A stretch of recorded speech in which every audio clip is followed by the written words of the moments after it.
This is one of OPPO's latest release for their A series, the OPPO A95. It is packed with an AMOLED display, premium and simple design, plus a 5000 mAh of battery, and a Snapdragon 662 chipset. Maboy Manila, this is Pope from ManilaShaker.com. Today we are going to talk about the performance of the OPPO A95.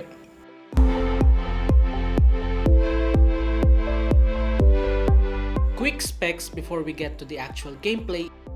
It boasts a 6.43-inch AMOLED display, 48 megapixel triple camera setup, USB Type-C, and just like I mentioned earlier, its chipset is powered by a Qualcomm Snapdragon 662 with an 11nm process, and its GPU is Adreno 610.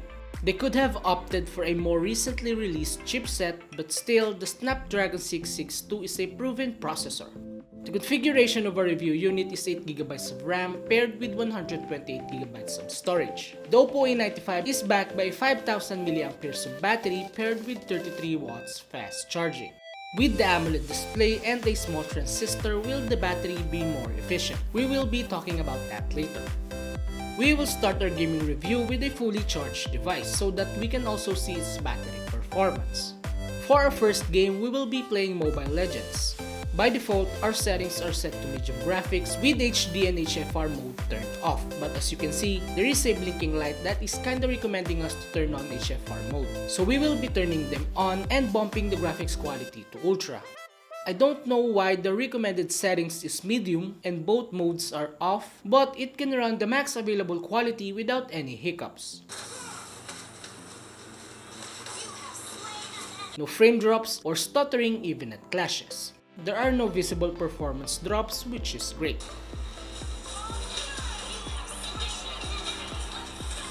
With the max available settings, we get 60 FPS with 100% stability. Our next game is League of Legends Wild Rift. Let's set it to 60 frames, ultra graphics quality, high effects and resolution, and test it out. The gameplay is smooth, just like Mobile Legends. There are no frame drops or stuttering even at clashes. The game is so smooth that I even landed a pentakill.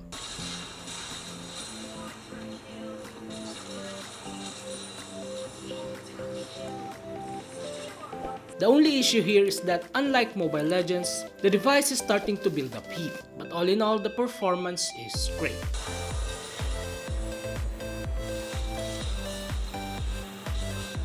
With the max available settings, we get 60 FPS with 100% stability. Next is FPS Game, starting with Call of Duty Mobile. Our settings are set to medium graphics and medium frames, but we will set it to low plus high for a much smoother experience.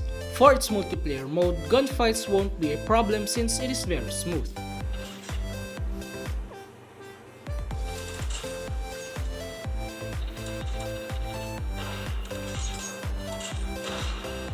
I haven't encountered any frame drops when aiming down my sights or shooting.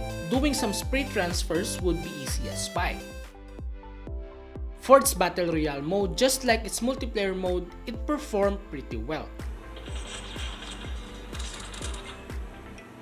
It also doesn't output frame drops or stuttering even upon landing. Driving cars are smooth with no problems with its rendering. So with the low plus high frames, both multiplayer mode and Battle Royale mode received 45 to 50 FPS with 98% stability. Next is PUBG Mobile. HD graphics are locked out and we can only get to high frames paired with smooth graphics quality. As soon as you jump on the plane, you will notice that most of the island is not yet rendered. There are a few frame drops as well while falling since the terrains are starting to show up. Upon landing, looting and shooting are pretty much smooth. No frame drops or stuttering when aiming down your sights and in a gunfight. Also, the device doesn't heat up, which is great. With the smooth plus high frame rates, we get 27 to 30 FPS with 97% stability. Next are MiHoYo Devs games, and started off with Hawkeye Impact 3. Default settings is number 3 with medium graphics and 30 FPS for both combat and out of combat. And since we bumped up most of our games, we will be bumping up its settings. The gameplay was okay. It is kinda smooth but also has low stability. I would suggest setting it to low graphics quality with 60 frames per second, but all in all, it is acceptable. Casting multiple animation skills outputs frame drops and lowers stability. So if you happen to cast 2 ultimates at once, expect the device to show some stuttering.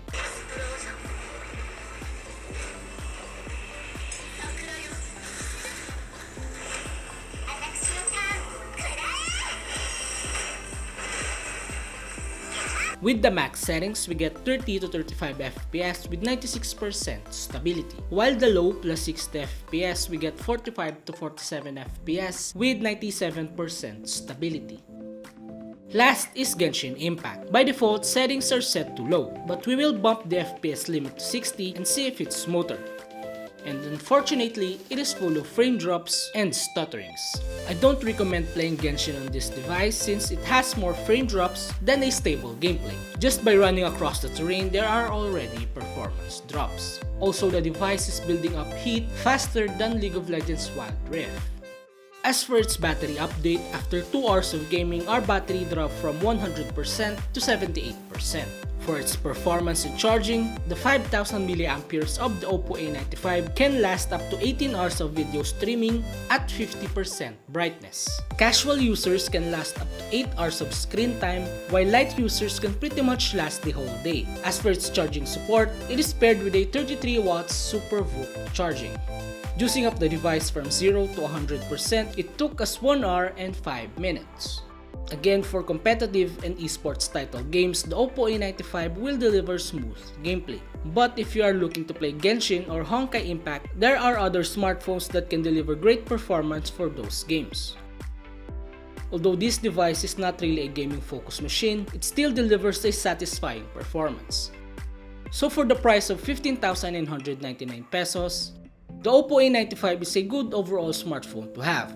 Some would say that it is kinda overpriced, but still, it is equipped with features that are ideal for its price range. It is a premium looking phone with an AMOLED display, although it lacks a higher refresh rate and an outdated chipset. Still, the OPPO A95 is a smartphone that will surely deliver.